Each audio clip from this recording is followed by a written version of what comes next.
በስመ አብ ወወልድ ወመንፈስ ቅዱስ አሐዱ አምላክ።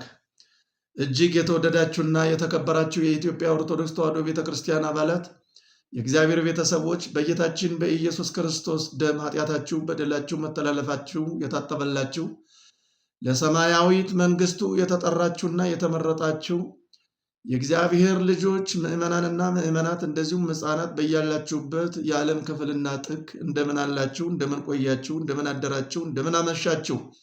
በያላችሁበት የሰዓት አቆጣጠር አምላካችን እግዚአብሔር በዕድሜያችን ላይ ይቺን ሰዓት ስለጨመረልን ይቺን አዲሷን ቀንም ደግሞ ስለሰጠን ለስሙ ክብርና ምስጋና ይድረሰው። ሆሳዕና የሚለውን በጽሑፍ አዘጋጅቼዋለሁ። በዝርዝር የማቀርብላችሁ ይሆናል። ሆሳዕና ማለት የዕብራይስጥ ቃል ነው። ሆሼአህ ና ከሚለው የዕብራይስጥ ድርብ ቃል የተገኘ ሲሆን ትርጉሙም እባክህ ጌታ ሆይ አሁን አድን፣ እባክህ ጌታ ሆይ አሁን ወደኛ ና ማለት ነው። ሆሳዕና የሚለው ቃል የምስጋና እና የልመና ቃል ነው። ይህም የተወሰደው ሕዝቡ ለጌታችን ለመድኃኒታችን ለኢየሱስ ክርስቶስ ካቀረበው የምስጋና ቃል ነው። ወንጌለ ማቴዎስ ምዕራፍ 21 ቁጥር 9 ጌታችን ኢየሱስ ክርስቶስ በክብር ወደ ኢየሩሳሌም የገባበት ቀን ሆሳዕና እየተባለ ይጠራል። በየዓመቱ ይህንን በዓልም በታላቅ ድምቀት በዕለተ እሑድ በቤተ ክርስቲያን እየተገኘ እናከብራለን። ስለዚህ ቃሉ የተወሰደው ሕዝቡ ለጌታችን ለኢየሱስ ክርስቶስ ካቀረበው ምስጋና ነው። በዚህ ዝግጅት ጌታችን ኢየሱስ ክርስቶስ በክብር ወደ ኢየሩሳሌም መግባቱንና ከዚህ ጋር የተያያዙ ነጥቦችን እናያለን። አምላካችን እግዚአብሔር ይግለጽልን። ኢየሩሳሌም ማለት ሀገረ ሰላም ማለት ነው። በዕብራይስጥ ቋንቋ ይሩሻላም ትባላለች። ትርጉሙም የሰላም ሀገር ማለት ነው። መጀመሪያ የሰላምና የጽድቅ ንጉሥ መልከ ጼዴቅ ስለነገሰባት ነው። ዘፍጥረት ምዕራፍ 19 ምዕራፍ 14 ቁጥር 18 ኋላም ንጉሠ ሰላም መድኃኒታችን ኢየሱስ ክርስቶስ በሥጋው መሥዋዕትነት ሕዝብና አሕዛብን፣ ሰውና እግዚአብሔርን፣ ሰውና መላእክትን፣ ነፍስና ሥጋን ስላስታረቀባት የሰላም ሀገር ተብላለች። የሰላምም ንጉሥ የሆነው ኢየሱስ ክርስቶስ ወደ ሰላም ሀገር በክብርና በሰላም ወደ እርሷ መጣ። መድኃኒታችን ኢየሱስ ክርስቶስ በቀራንዮ ኮረብታ ላይ ለዓለም የሰጠው ሰላም የዘላለም ሰላም፣ የማይናወጽ ሰላም፣ የማይታጠፍ ሰላም ነው። ክብር ምስጋና ለእርሱ ይሁን። አንደኛ ሁለቱ ደቀ መዛሙርቱን በፊቱ ወዳለው መንደር ላካቸው የሚለውን እናያለን። ጌታችን ኢየሱስ ክርስቶስ የመጨረሻውን የፋሲካን በዓል ለማክበር ለዓለምም ቤዛ ሊሆን ከደቀ መዛሙርቱ ጋር ወደ ኢየሩሳሌም በክብር ጉዞ ጀመረ። ደብረ ዘይት አጠገብ ወዳሉት ቢታንያና ቤተፋጌ ወደሚባሉት መንደሮች ደረሰ። እነሆ ከደቀ መዛሙርቱ ሁለቱን በፊቱ ወዳለው መንደር ላካቸው። ማርቆስ 11:1 በፊታችሁ ወዳለችው መንደር ሂዱ፣ የታሰረች አህያ ከነውርንጫዋ ታገኛላችሁ፣ ፈትታችሁ አምጡልኝ። ማንም አንዳች ቢላችሁ ጌታ ይፈልጋቸዋል በሉ፣ ወዲያውም ይሰዷቸዋል አላቸው። ወንጌለ ማቴዎስ ምዕራፍ 21 ቁጥር 2 እና 3 ሁለቱ ደቀ መዛሙርትም እንዳላቸው ሄደው ከውርንጫዋ ጋር የታሰረች አህያ አገኙ። መፍታት ሲጀምሩ ሰዎች ለምን ትፈቷቸዋላችሁ አሏቸው። ጌታ ይፈልጋቸዋል፣ ለጌታ ያስፈልጉታል አሏቸው። ምንም አልተቃወሟቸውም። የታሰሩትን አህዮች ፈተው ወደ ጌታችን ይዘዋቸው መጡ።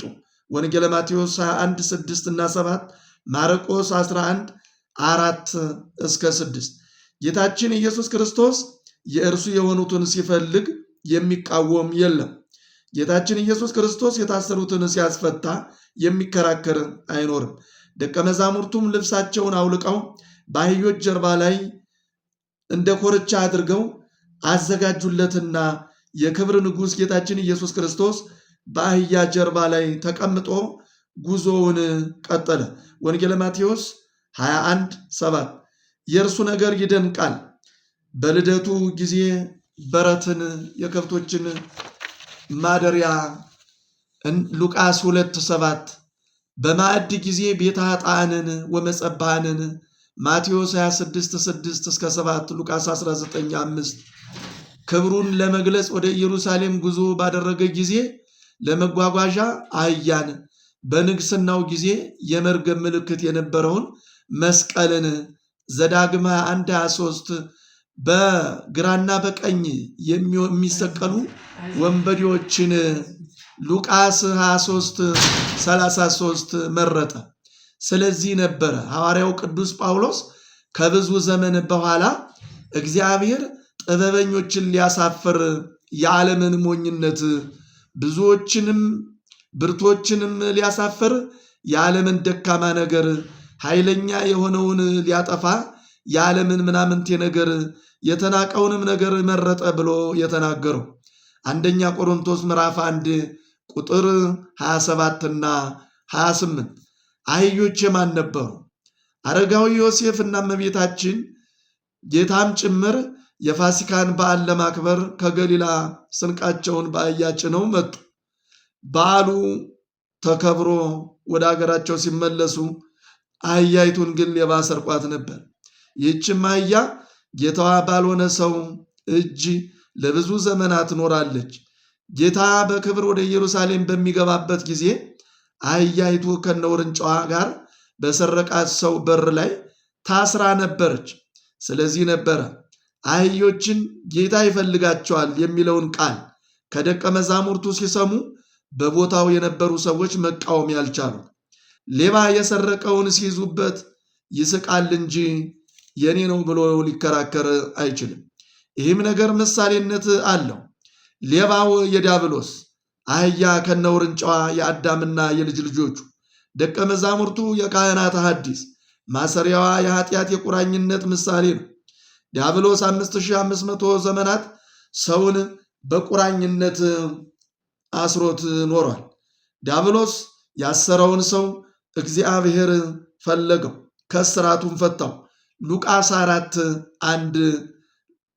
4:19 የአዲስ ኪዳን ካህናትም ከእግዚአብሔር በተሰጣቸው መንፈሳዊ ስልጣን በዲያብሎስ የታሰሩትን የሰው ዘሮች እየፈቱ ወደ እግዚአብሔር ያመጣሉ። የእግዚአብሔር መኖሪያ ያደርጓቸዋል። በምድር የምትፈቱት ሁሉ በሰማይ የተፈታ ይሆናል ብሎም የመፍታት ስልጣንን ሰጥቷቸዋል። ወንጌለ ማቴዎስ ምዕራፍ 18 ቁጥር 18። ካህናት በዲያብሎስ ቁራኝነት የተያዙትን ሰዎች በቃለ እግዚአብሔር ለመፍታት ተልከዋል። በዘመናችን ያሉ ሰዎች በተለያዩ ክፉ ልምምዶችና ጸያፍ ተግባሮች ታስረዋል። እነዚህም የሚፈቱ በቃሉ ስልጣን ነው። ቃሉን ሲያውቁት ቃሉ ነፃ ያወጣቸዋል። ነፃ ለመውጣት ከካህናት መማር ያስፈልጋቸዋል። እነዚያ አህዮች ኢየሱስ ክርስቶስን ተሸክመው ወደ ቤተ መቅደሱ ደርሰዋል። በኃጢአት የታሰሩ ሰዎችም በካህናት ትምህርት ከዲያብሎስ ባርነት ነፃ ወጥተው የኢየሱስ ክርስቶስ ማደሪያዎች ሆነው በሰማያዊት ኢየሩሳሌም ለዘላለም ይኖራሉ። ሁለተኛ፣ ጌታችን ኢየሱስ ክርስቶስ ለመጓጓዣ አህያን ለምን መረጠ?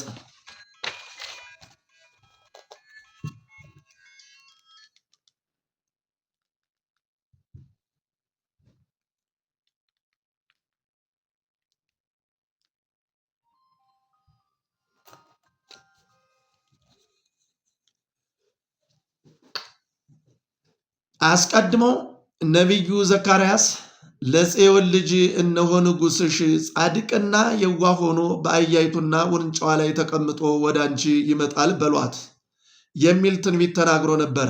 ትንቢተ ዘካርያስ ምዕራፍ 9 ቁጥር 9።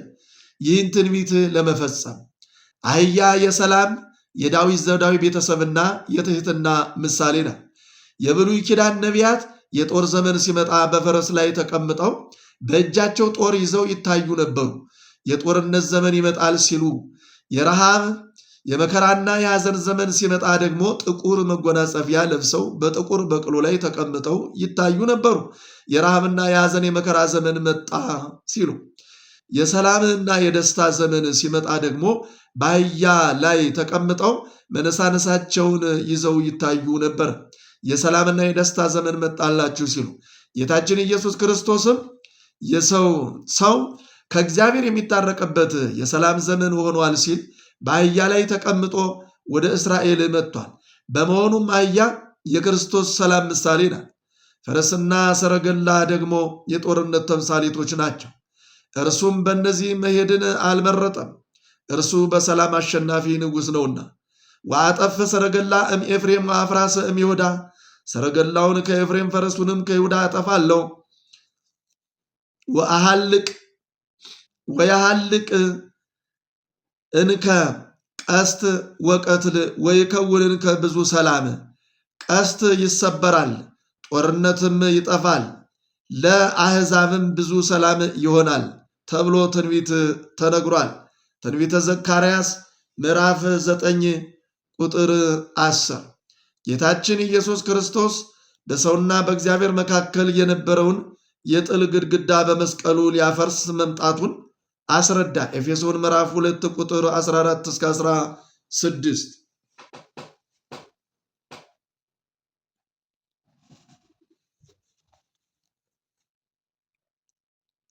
እርሱ በዘመኑ ሁሉ የሰላም ንጉሥ ነው። በዘመኑ ጽድቅና ሰላም ይበዛል የተባለለት እርሱ ብቻ ነው። መዝሙር 71:7 ወአልቦ ማይለቅት ለሰላሙ፣ ለሰላሙም ፍጻሜ የለውም ተብሎ የተነገረለት ለእርሱ ብቻ ነው። ትንቢተ ኢሳይያስ 9:7 ጌታችን ኢየሱስ ክርስቶስ የዓለም ሰላም ነው። ኤፌሶን 2:14 አህያይቱ በሌላ በኩል የአገልጋዮች ምሳሌ ናት። አህያይቱ የዓለምን ሰላም ይዛ ወደ መሃል ኢየሩሳሌም ወደ ሕዝቡ ገባች። እባካችሁ የዓለምን ሰላም ክርስቶስን ይዘን ወደ ሕዝቡ መሃል እንግባ፣ የተጣሉትን እናስታርቅ፣ ሕዝቡ በዘላለም ሰላም በክርስቶስ ይኑር። አህያይቱ እርሱን ተሸክማ አንድ ቦታ አልቆመችም። አገልጋዮችም በአንድ አውደ ምሕረት ተወስነው መቅረት የለባቸው። ለሕዝቡ ሁሉ ሰላም የሆነውን ጌታችን ኢየሱስ ክርስቶስን ለመላው ዓለም ማድረስ ይጠበቅባቸዋል።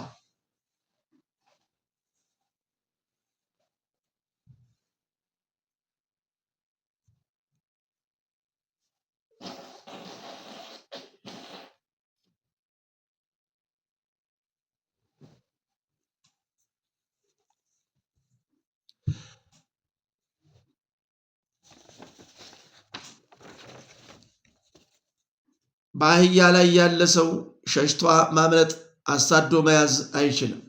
ጌታችን ኢየሱስ ክርስቶስም ካልፈለጋችሁኝ አታገኙኝም፣ ከፈለጋችሁኝም አታጡኝም ሲል ነው አህያ ላይ የተቀመጠው። አህያ የተናቀች እንስሳ ናት። እርሱም ሰዎች የናቋቸውን ራሳቸውን ዝቅ ያደረጉትን አይጥላቸውም፣ ወደ እነርሱ ይቀርባል። ወደ ትሑት መንፈሱም ወደ ተሰበረ በቃሌም ወደሚንቀጠቀጥ ሰው እመለከታለሁ ይላልና ትንቢተ ኢሳይያስ 66:2 እኛም በትሕትና ብንገዛለት ወደ እኛ ይመጣል፣ ማደሪያውም አድርጎ በጽዮን ሰማያዊት ከፍታ ቦታ ላይ ያስቀምጠናል። ሦስተኛ፣ የሕዝቡ አቀባበል። ጌታችን ኢየሱስ ክርስቶስ በክብር ወደ ኢየሩሳሌም የገባው ከአይሁድ ፋሲካ በፊት በ5ኛው ቀን ነው። በዚያ ሰሞንም በዓለም ዙሪያ የነበሩ አይሁድና የአይሁድን እምነት የተቀበሉ ሌሎች ሰዎች የፋሲካን በዓል ለማክበር ከየሀገራቸው መጥተው በኢየሩሳሌም ተሰበሰቡ። የኢየሱስ ክርስቶስ ዝናው በዓለም ሁሉ ስለተሰማ በተለይም አልዓዛርን ከሙታን ካስነሳው በኋላ በዓለም ላይ የተበተኑ አይሁድ እርሱን ለማየት ቸኩለው ነበሩ። ኢየሱስ ክርስቶስ የፋሲካን በዓል ለማክበር ወደ ኢየሩሳሌም ይመጣል፣ እናየዋለን እያሉ እርስ በርሳቸው ይነጋገሩ ነበሩ። ወንጌል ዮሐንስ 11:55 እና 56። ኢየሱስ ክርስቶስና ሥራው በወቅቱ የኢየሩሳሌም ሰዎች መነጋገሪያ ርዕሰ ጉዳይ ሆኖ ነበረ። እስከሚያዩትም ድረስ ቸኩለው ዓይኖቻቸውም እርሱን ተርበውት ነበሩ። ኢየሱስ ክርስቶስን ልናይ እንወዳለን በማለትም የልባቸውን መሻት የነፍሳቸውን ናፍቆት ገለጡ። ወንጌል ዮሐንስ 12:21። ለሰዎች ሁሉ የዓይናቸው ማረፊያ ጌታችን ኢየሱስ ክርስቶስ ነው። እርሱንና ክብሩን ዓይኖቻችን ሲያዩ እናርፋለን። ዘባሕቢከ የዐርፍ ንጽሮተ ኩሉ ነባብያን። የአብ ቃል አካላዊ ቃል ኢየሱስ ክርስቶስ ሆይ የቅዱሳን ሰዎች እይታ በአንተ ላይ ያርፋል ተብሎ በአረጋዊ መንፈሳዊ እንደተነገረ የዓይኖቻችን ወደብ የነፍሳችን ማረፊያ መድኃኒታችን ኢየሱስ ክርስቶስ እኮ ነው። እርሱን ያዩ ዓይኖች ብፁዓን ናቸው። ለዚህ ነው ደቀ መዛሙርቱን የእናንተ ግን ዓይኖቻችሁ ስለሚያዩ ብፁዓን ናቸው ብሎ ያመሰገናቸው። ወንጌለ ማቴዎስ ምዕራፍ 13 ቁጥር 16 አልዓዛርን ከሙታን አስነሳው ሲባል አልዓዛርን ከሙታን አስነሳው ሲባል በሩቅ ታምራቱን የሰሙለት ኢየሱስ ክርስቶስ እንደጠበቁት አልቀረም። በአህያ ላይ ሆኖ ወደ ኢየሩሳሌም መጣ። መታደላቸው ነው። ናፍቆታቸው መጣላቸው። እናም ደግሞ የተመኙትን ዓይኖቻቸው የተራቡትን እርሱን አዩት።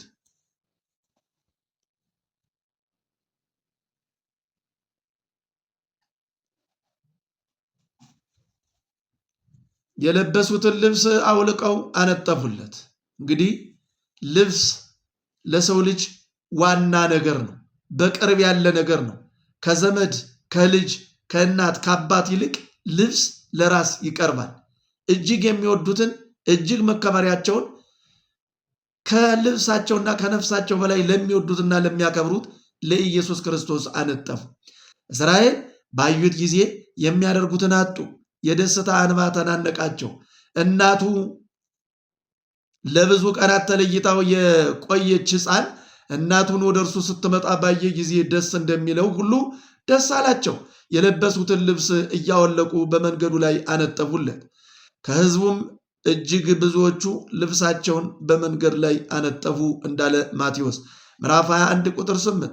ልብሳቸውን በመንገዱ ላይ ማንጠፋቸው መሲህነቱን ንግስናውን መግለጣቸው ነበረ። በዘመነ ብሉይ የነበሩ አባቶቻቸው እንዲህ ያደርጉ ነበርና ሁሉም ፈጥነው ልብሳቸውን አወለቁ።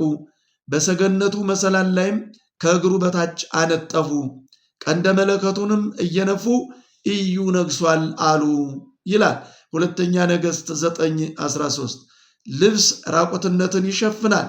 አንተም ራቁትን በመስቀል ላይ ተሰቅለህ እርቃነ ነፍሳችንን በቤዛነት ትሸፍናለህ፣ ጸጋህን፣ ክብርን፣ አዳኝነትን ታጎናጽፈናለህ ሲሉ ነው። ሁለተኛ ቆሮንቶስ 5:3 እና 4 ልብስ ይመቻል አይቆረቁርም፣ አንተም የማትቆረቁር ሕገ ወንጌልን ሰራህልን ሲሉ፣ ልብስ ያከብራል አንተም በልጅነት ታከብረናለህ ሲሉ፣ ይህ የለበስነው ልብስ ጊዜያዊ ሰው ሰራሽ ነው። መንፈሳዊና የዘላለም ልብሶችን መንፈሳዊና የዘላለም ልብሳችን አንተ ነህ ሲሉ ልብሳቸውን አነጠፉለት። ለክብሩ ምንጣፍ የሚሆን ልብስ የሌላቸው ከዛፍ ቅጠሎችን እየቆረጡ አነጠፉለት። ማርቆስ 11:8 ምንም ነገር የለኝም ብለው የነፍሳቸውን ንጉሥ ቆመው አላዩትም። ያለውን የሰጠ ንፉግ አይባልም እንዲል የአገር ሰው በቅርብ ያገኙትን ለምለም የዛፍ ቅጠል ለንጉሡ ክብር አነጠፉለት። የልብ ተነሳሽነት ካለ ሰው ለእግዚአብሔር የሚያቀርበው አያጣም። ያለችውን ትንሽ ነገር ለእግዚአብሔር በመስጠት ፍቅርን መግለጽ ይቻላልና የዘንባባ ዝንጣፊ ይዘው እየዘመሩ ተቀበሉት። ወደ በዓሉም መጥተው የነበሩ ብዙ ሕዝብ ኢየሱስ ክርስቶስ ወደ ኢየሩሳሌም እንደመጣ በሰሙ ጊዜ የዘንባባ ዝንጣፊ ይዘው ሊቀበሉት መጡ ይላል ሉቃስ ይላል የዮሐንስ ወንጌል ምዕራፍ 12:13 ሆሳዕና ለዳዊት ልጅ በጌታ ስም የሚመጣ የእስራኤል ንጉሥ የተባረከ ነው እያሉ ጮኹ። እስራኤል የዘንባባ ዝንጣፊን ይዘው በክብረ በዓል ቀን እንደዚሁም በድል ቀን እግዚአብሔርን ያመሰግኑ ነበረ። ዘሌዋውያን 23:40 ኩፋሌ 13:21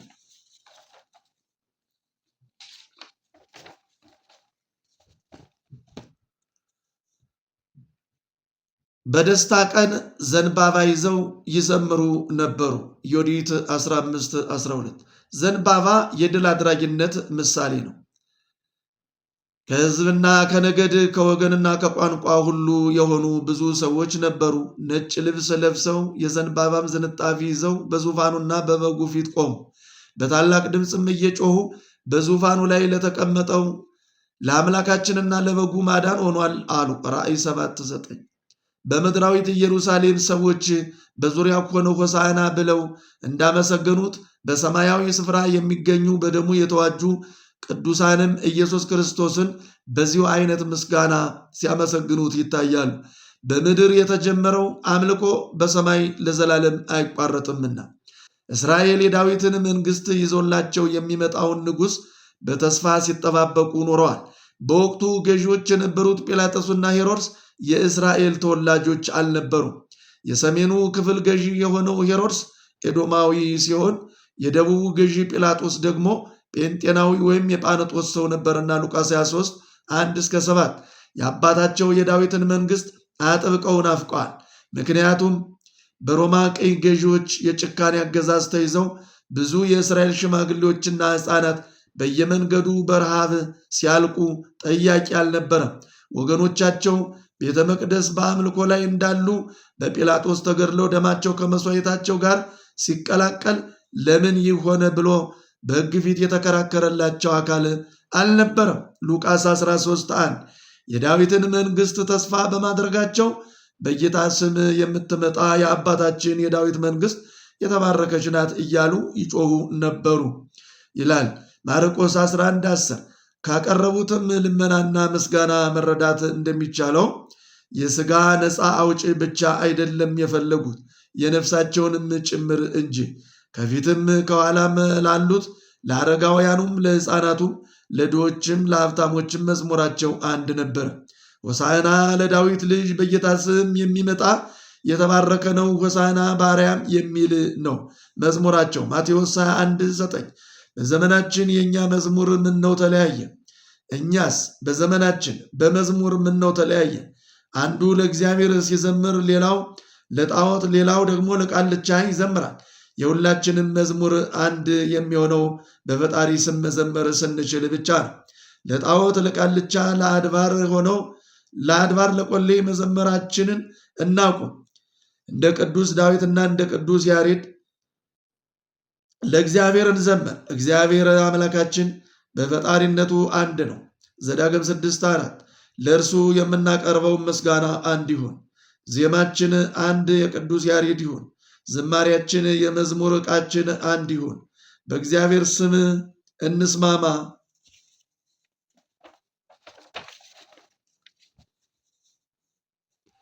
በእግዚአብሔር ስም አንለያይ።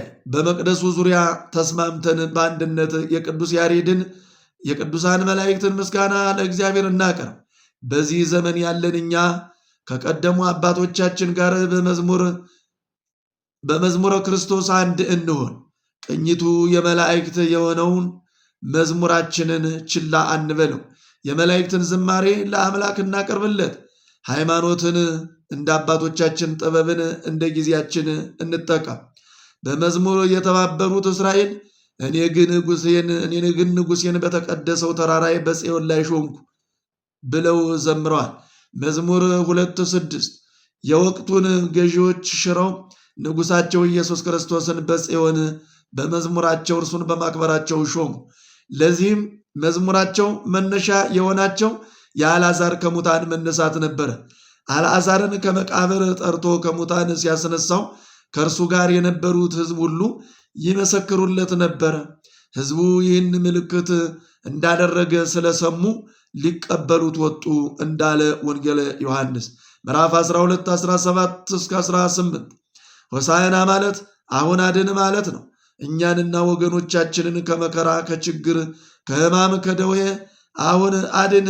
ከቀይ ግዛት ከዲያብሎስ ቁራኝነት አድን። የአባቶቻቸውን የዳዊትን መዝሙር ደገሙት። እርሱ አስቀድሞ አቤቱ ባክህ አሁን አድን፣ አቤቱ ባክህ አሁን አቅና፣ በእግዚአብሔር ስም የሚመጣ የተባረከ ነው በማለት እግዚአብሔርን አመስግኖት ደግሞም ጸሎት አድርጎን በመዝሙር 117:25 አዎ አሁን የመዳን ቀን ነው። 2 ቆሮንቶስ 6:2 እኛም አሁን አድነን እንበለው። መሞትም መዳንም የምንችለው አሁን በዚህ ዓለም ሳለን መሆኑን ልናውቅ ይገባል። ዮሐንስ ወንጌል 3:18 ነገ የሚሆነውን አናውቅም።